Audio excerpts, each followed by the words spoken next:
I was halfway through microwaving last night's pasta when my phone lit up with my stepmother's name. The kitchen was washed in the tired amber of the under-cabinet lights. Outside, the rain kept tapping on the window like a persistent question. I almost let it go to voicemail, but something in the hour, in the way her name looked on the screen, felt like a hinge moment. I swiped to answer and said hello, holding the warm bowl against my chest like a shield. There was a breath from the other end, like she'd run up a set of stairs. Then her voice, clipped and shallow, folded the room in half. I gave your trust fund money to your stepsister. The microwave beeped. The rain kept tapping. For a second I thought I'd misheard. You, what? To Ava, she said, and I could hear her swallow. It was necessary. She needed it, and I'm her mother, and I made a call. It's done. There is a kind of silence that has weight, that crowds your lungs and widens your eyes. I put the bowl down as if it might explode. My father had built that fund out of tedium and love, stacking it year on year, dollar by dollar, through weekends of spreadsheets and lectures about the future. He'd said, so that when I'm gone, you have more than a memory to stand on. He'd said it with a light slap on my shoulder, with sawdust in his hair from fixing the porch that always leaned. He'd meant for it to be the anchor when the sea got mean. You can't do that, I said. It came out flat the way you speak, to a stranger who has wandered into your house and assumed your chair. You're not the trustee. I am now, she said, and I heard the creak of leather behind her, the old armchair in their living room, mine now, in a paper way. Your father amended things. He didn't. The words came faster than the thought. He wouldn't. It was complicated, she said. We'll talk it through. I'm listening, I said, but she had already shifted. The line filled with the sound of her breath. Then she said, in that gentle way that always made me unsure whether she was being kind or sharpening, a blade, come over tomorrow. We should discuss this like a family. Family. I hung up with my hands shaking. Not with rage yet, but with an older feeling. I hadn't allowed myself since the funeral. The knotted, childish fear that the ground under me was a trick floor, and if I put my weight down wrong, I'd fall into a place with no windows. I stood in the orange kitchen light and thought of my father's ledger notebooks, of the brass key he used to keep on his dresser, a key to something he said wasn't anything important, which meant it was everything. I didn't sleep. I lay there in the hush of 2 a.m., and 3 and 4, replaying the last real conversation I'd had with my father in the hospital. He'd been thin and clear-eyed, and he'd said, if you ever feel unsteady, go to the piano, the old one. You know the place. I'd laughed then, because the old upright had been his pride, and my torment. The way he'd insisted I learn scales. I heard again the nurse's soft shoes, the tiny hiss of the oxygen machine, the way he'd squeezed my fingers once, hard. You're steadier than you think, he'd whispered. But I left you steadier still. It had felt like a blessing and a puzzle. At 9 the next morning I was at the house that used to be ours. The porch still leaned. Rain had rinsed the world into a clean gray. I let myself in with the code that hadn't been changed and caught the instant ache of nostalgia. Coffee in the air, the faint lemon of the floor cleaner she loved, the tick of the kitchen clock. My stepmother, Linda, stood behind the island with a glass of green juice and the kind of smile that says everything except, welcome. You look tired, she said. I didn't sleep. Well, that's dramatic, she said lightly, and turned to pour a second glass. You should try this. I've been putting spirulina in. I'd like to see the trust documents, I said. They're with Mr. Keating, she said, sliding the glass toward me as if this were just a conversation about paint colors. He oversaw the change. Dad's attorney? My voice rose, and she flicked a glance toward the hallway as if disapproval might wake the house. Keating wouldn't... People surprise you. She sipped. Ava needed help. College is expensive, and then there were... other things. She let the words trail off like a faint perfume. It was the oldest trick. Produce a mist of crisis. Let the listener fill it with their own worst guess. I did what any mother would do. You're not my mother, I said, and immediately felt the childishness of it, as if I'd thrown a spoon. She lifted a brow, not offended, merely taking note. "You can meet us at Keating's at 2, she said. "He'll explain the amendment and the disbursement." "Disbursement," I said, as if tasting a lemon seed. "How much?" "All of it," she said without flinching, and the world narrowed to the clock's second hand and the sound of my pulse in my ears. I left before I could say anything else I couldn't pull back. Instead of going home, I went to the den where the piano lived, pressed against the wall beneath the old family photographs in their mix of frames. The piano was the exact color of memory, a warm, blunt brown with a stubborn gleam. My father had once hidden birthday presents inside the bench, then later bills, then sheet music covered in pencil notes. "The place," he'd said. I lifted the bench lid. Old scores, tape, a metronome, its brass pendulum unmoved, nothing else. I ran my fingers along the underside of the keyboard lid and felt a burr where the wood joined. There, invisibly, was a slit piece of wood that flexed. It released with a soft click, and out slid a thin envelope the color of old teeth. My name on it, in his blocky, all-caps handwriting.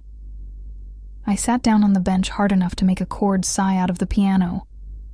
Inside the envelope was a letter and a key. Brass, tiny, with a stamped number. The key tugged at a memory of bank floors and polished stone and men in ties. The letter was 2 pages, written in a careful, slanted hand that wasn't quite his, because he'd asked someone else to write it. Across the top, "If you're reading this, it means I've joined the great jazz band in the sky." He thought he was funny even when he wasn't. The letter was not a cinematic confession, but it was better. It was a map. It said, in so many words, that he did not trust ease, that he loved me enough to assume the world would try to short me, and so he had put safety on top of safety. The trust had a trustee. It was not Linda. It had terms. It could not be amended without my signature. "If anyone tells you otherwise," he'd written, "take this key and go to Safe Box Bank on 3rd Street, box number 1120. The original will is there. The trust documents are there. The name of the trustee is there. If you need Keating, use him. If he's forgotten who he works for, remind him. You know how to be clear." I don't remember standing up or leaving. 20 minutes later, I was in a bank lobby that smelled like air conditioning and old money. A woman with a tidy bun and tidy smile escorted me past a row of locked boxes and into a small room with a table that was too clean to be comfortable. She turned the key in the locker, but the box also required mine. And when I slid that little piece of brass into a mouth that had been waiting its shape, a warmth rose behind my eyes that felt like a hand on my shoulder. The documents looked like nothing special, just paper. But paper can be architecture. The trust was intact. The trustee was a name I didn't recognize. Margot Ellison. There were signatures, embossed seals.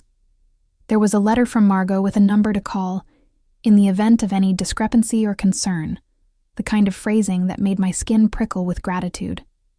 There was also, tucked into the folder like a leaf you forgot pressing between pages, a small USB drive, and, beneath it, another note in my father's slanted humor. "Do not trust the story you're first told. Do not trust the second one either." At 2, I sat in Keating's paneled office, where the leather chairs were the color of a bourbon you could not afford.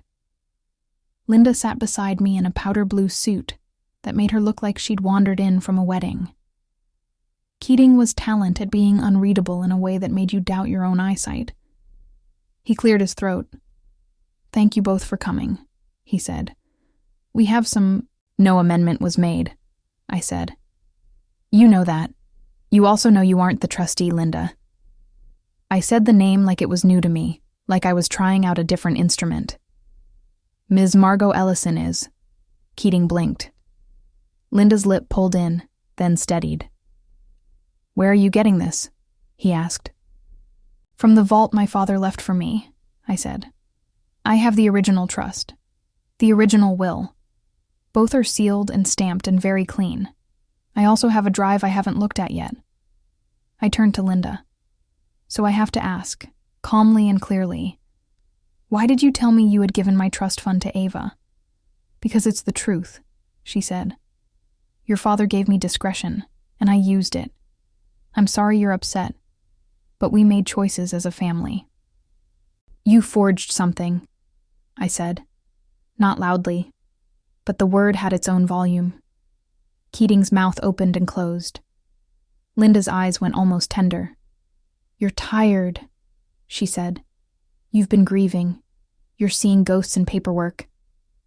Then you won't mind if I call Margot, I said.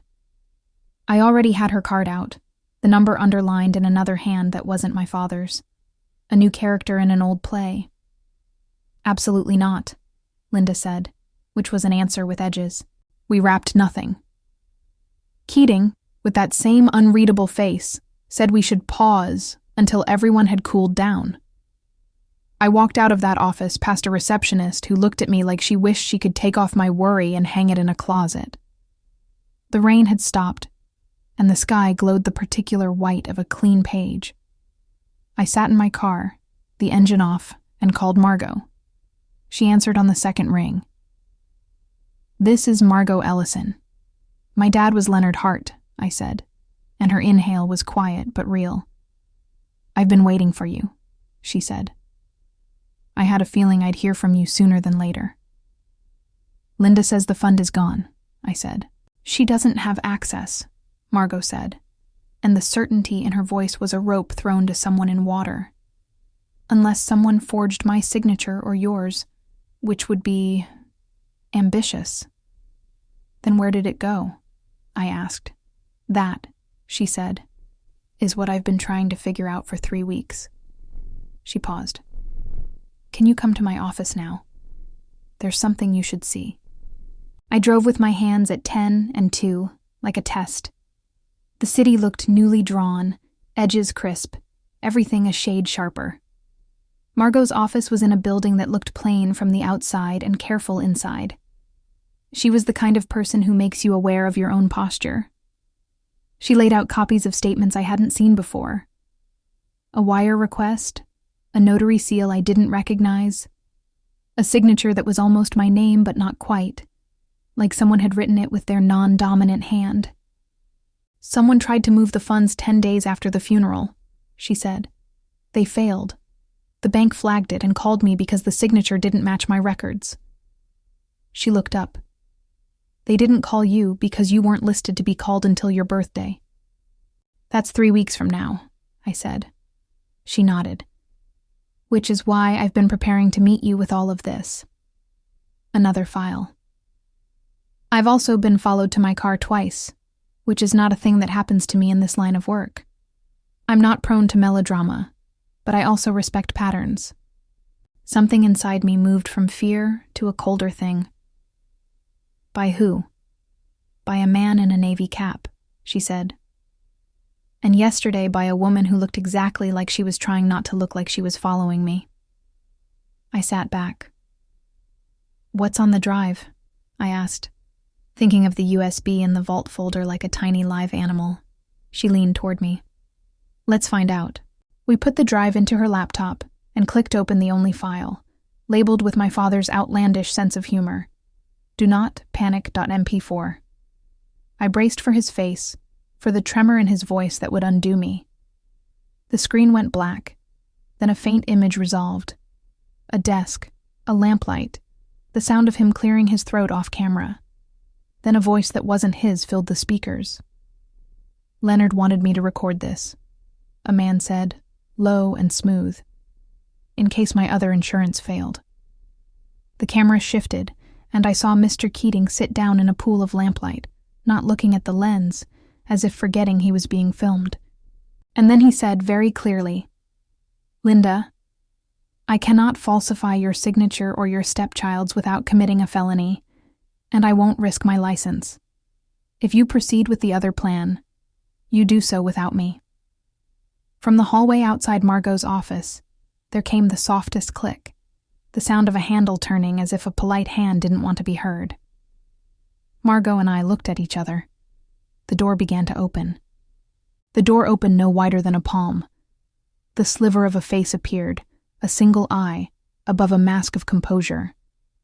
A woman dressed in a sensible cardigan, and a smile that could be folded into any office in the city. Margot stood, not quickly, but with the weight of someone used to creating boundaries with her body alone. "We're in a meeting," she said. "I'm sorry," the woman said, that smile fixed. "I needed to drop these off." She held up a manila envelope like a white flag, but she stayed in the doorway. "Leave them with reception," Margot said. "Oh," the woman said lightly, "but I'm already here." It is a rare thing to watch courage assemble inside yourself like scaffolding. You can feel it, the quiet straightening, the way your breath lengthens, the way your eyes find handles on everything so you can move if you must. I reached over and pulled the laptop lid down a fraction, enough that the image of Keating froze to a sliver. "We're fine," I said. "Thank you." The woman considered us for one bright, too long heartbeat, then stepped back and let the door shut with a soft click. The silence that followed had a tail on it, like smoke. Margot sat again and blew out a breath. "I'm going to assume we weren't just delivered cookies." We reopened the video. Keating sat forward, hands steepled. He looked tired in that specific way that doesn't come from not sleeping, but from wrestling with the version of himself he prefers to be. "I'll hold the documents," he said to someone off camera. "But I won't lie for you. If you come back with anything to sign, I'll have to..." He paused. "I'll have to tell them." My father's voice appeared then, warm and gravelly. "That's fine, Jack. That's exactly why I asked you to record this." It was as if the room gained a second roof. I grabbed the edge of the desk. Margot's eyes softened, the professional slipcover sliding a little. He continued. "For the record, if anyone tries to move funds from my child's trust, without Margot's sign-off and my child's signature, they are acting fraudulently. If this video is playing, it means something has already gone wrong. In which case, child, trust your feet. You know where to put them." I could hear him smile. "Start with the law." "Pause," Margot said, and I pressed the spacebar. "We have options. The fastest is an injunction to freeze any attempted movement of funds, but since nothing moved successfully, it's more about formalizing the status quo. Then we file a petition to remove counsel if he's compromised and notify the court." "He did the right thing, in the end," I said, nodding toward Keating frozen on screen. "Perhaps," Margot said, "or perhaps only when the recorder was on. We'll treat him like a variable." I wanted to call Linda. I wanted to perform the complicated dance of fury that's half logic, half spiral. Instead, I asked Margot for a pen. I wrote the words, injunction, petition, temporary restraining order. I wrote Keating, deposition. I wrote Ava. Then I stared at her name until my chest tightened. "I don't want to crush her if she's been used," I said. "You won't," Margot said. "We'll aim our work where it belongs." We spent the next hour pinning the future to the table with paper. Margot typed, fingers precise. The kind of person who does not waste a keystroke. Emails to a judge's clerk requesting an emergency hearing. A call to the bank's fraud department. An icy, exquisitely polite message to Keating requesting his presence and his original copies of all documents. I sent a text to Linda, 5 words. "We need to speak, now." She responded immediately. "Come home." It sounded like a line from a movie where the house was the danger. I drove over anyway, because sometimes the only way out is through the door that scares you. The sky had rinsed itself blue. Birds were loud in a way that felt like a dare. I walked into the house that used to be ours and found Linda at the table with a legal pad and a glass of water as if she had been studying how to look innocent. "I saw enough," I said. "And I saw Keating on video saying he wouldn't falsify signatures. And I saw the trust, with Margot's name, not yours." I pulled out a chair and sat. "Why?" My mind flashed back, not to any ledger, but to the year Ava arrived in their house. She was small and bristling, 9 years old, hair in a blunt ponytail like a challenge flag. She'd followed me from room to room for a week as if I were a dog she was considering rescuing, and then she stopped. And then the long middle of adolescence swallowed her and spit out a quiet, diligent person who left early and came home late and kept her grief folded under her tongue like a dry wafer. She'd been easy to love from a distance, which is not the same as loving. "Where is she?" I asked, and the question surprised me with how my voice warmed around it. "Class," Linda said, "and a shift at the cafe after. She doesn't know what I tried to do." The calm in her voice was a thin surface over a deep river. "And she didn't ask for it." "So you lied," I said. "Not to save her. To save the version of yourself who saves her." She laughed softly, a small bell of sound. "Your father adored you," she said. "He built altars to your future out of compound interest. He carved your name into the door and hung a wreath and put a motion sensor so the lights would always come on for you. And my child, mine, got a calendar, a pat on the head, and a lecture about how fairness isn't equality. Forgive me for trying to write her a brighter paragraph. My father left funds for her too," I said. "Not as much, but not nothing. And he left me the person he believed I was, the one who would help. You could have bet on me instead of betting against me." She looked at me, and for a second, I saw through her into the creature beneath, the one who had been young and poor and brilliant and scared, who had learned to bend rules because rules bent her first. Then her shoulders squared. "We're here now," she said. "So what do you want?" The scripted answer was jail. The fast answer was payback. But the person my father believed I was took a breath and asked the thicker question. "How much do you need for Ava this month?" Linda's jaw slackened just slightly, then firmed. "Tuition installment is $900. Rent is $650. Books, $180. And some health bills. $200? She said the last like a guess that was not a guess. $2,000 then," I said. "And then we sit down with Margot and figure out what a sustainable, legal, honest plan looks like. With me in the room. With Ava in the room.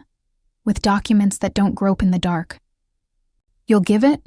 Linda said, and her tone was a chord pulled taut between disbelief and something like relief.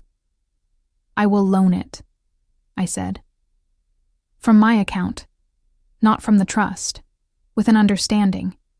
If forging or attempting to move funds happens again, the only conversation we have next is with a judge." I leaned in. "And if you're using health bills to smudge something else, don't. I'll still help. But be a person I can stand next to. Promises are lighter when you make them with someone else's money," I said. Then I softened, because this was a field where the grass hid holes you could break a leg in. "Tell her I'm here. Tell her she can tell me anything. Or tell her nothing, and let her tell me herself when she's ready." There was a long quiet, in which the clock ticked and the house breathed. Then Linda nodded once, a small, exhausted motion. "I didn't think you'd show up like this," she said. "Like what?" "Like your father when he was good," she said, and a smile that wasn't armor touched her mouth. Stubborn and exact and impossible to bribe. I left with a draft meeting on the calendar and the video saved 3 ways. Outside, the day had become crisp, as if the city had a new outline. I drove to the cafe and waited for Ava at a small table near the door. When she walked in, hair escaping her messy bun, sweater sleeves pushed past her wrists, she saw me and stopped like someone had called her name in a foreign country. "Hey," she said, guarded. "You don't order anything with oat milk. You always say it tastes like chalk." "Some chalk is comforting," I said. "Sit?" She did, dropping into the chair like it might bite.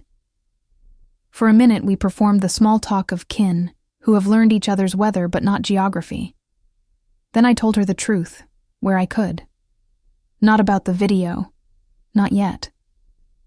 I told her I had money I could share, that the trust was safe, that if she needed help, I wanted to give it in clean ways. I watched her eyes fill and empty and fill again. "Mom said you'd be mad," she whispered. "I was," I said. "I am, but not at you." She exhaled, and the exhale sounded like 2 years of sleeping shallow. "I didn't want the money," she said. "I wanted the problem to go away." "What problem?" I asked, and she folded her hands into her sleeves. "I got sick," she said. "And I pretended it wasn't real because pretending is cheaper. Then it got realer. And I didn't want to tell you because you already looked like you were carrying every heavy thing in the world." "Then share the weight," I said. "It divides. It always divides." We made a plan on a napkin that would embarrass a real accountant, but it gave us a rope to hold. Then I walked her to the back, where she tied on an apron and turned the smile she keeps for customers on like a light you have to smack to get right. I left feeling tender and electrically alive. The next weeks were slow fireworks. Margot filed everything. The court granted the injunction we technically didn't need. Keating came clean, fully, in a meeting that felt like 3 people performing surgery without removing their suits. He said Linda had pushed him, that he'd recorded the refusal, because he knew how wind can change direction in a storm. He cried once, a single stark tear that made me stop hating him and start placing him correctly in the map of people who make panicked mistakes and then do not repeat them. Linda signed things. She did not apologize in any way that uses the word sorry. She apologized with action, by showing up to meetings and not shifting the conversation when it got hot, by looking me in the eye and telling me when she was about to lie and then not lying. I lent the money. Ava repaid some when she could, slipped 20s into my jacket like a prank. We began the slower work of building a table and learning to eat at it together without counting who brought what. When my birthday came, Margot sent a bouquet of tulips and a single line. "You are steadier than you think." I sat on the porch that still leaned and watched the street do its small theater and realized my father's voice had moved into the world, not as a haunting, but as an instrument I could play when my hands were sure. I went inside and opened the piano. The metronome gleamed. I set it swinging and played the scales he'd made me play until they stopped being drills and started being prayer. Months later, I took a portion of the trust and made something out of it that felt like a right echo, a scholarship in his name for students who had been left in the margins of somebody else's story. We made the application a letter. We asked for their hardest problem. We asked them to tell us where they wanted to go and how they'd know they'd gotten there. Ava helped read the letters. Linda stuffed envelopes and said nothing as her eyes went bright and brimming again and again. Before the first awards ceremony, I watched Linda slip a small check into the envelope with the girl who reminded her of herself. "Don't," I said, half warning.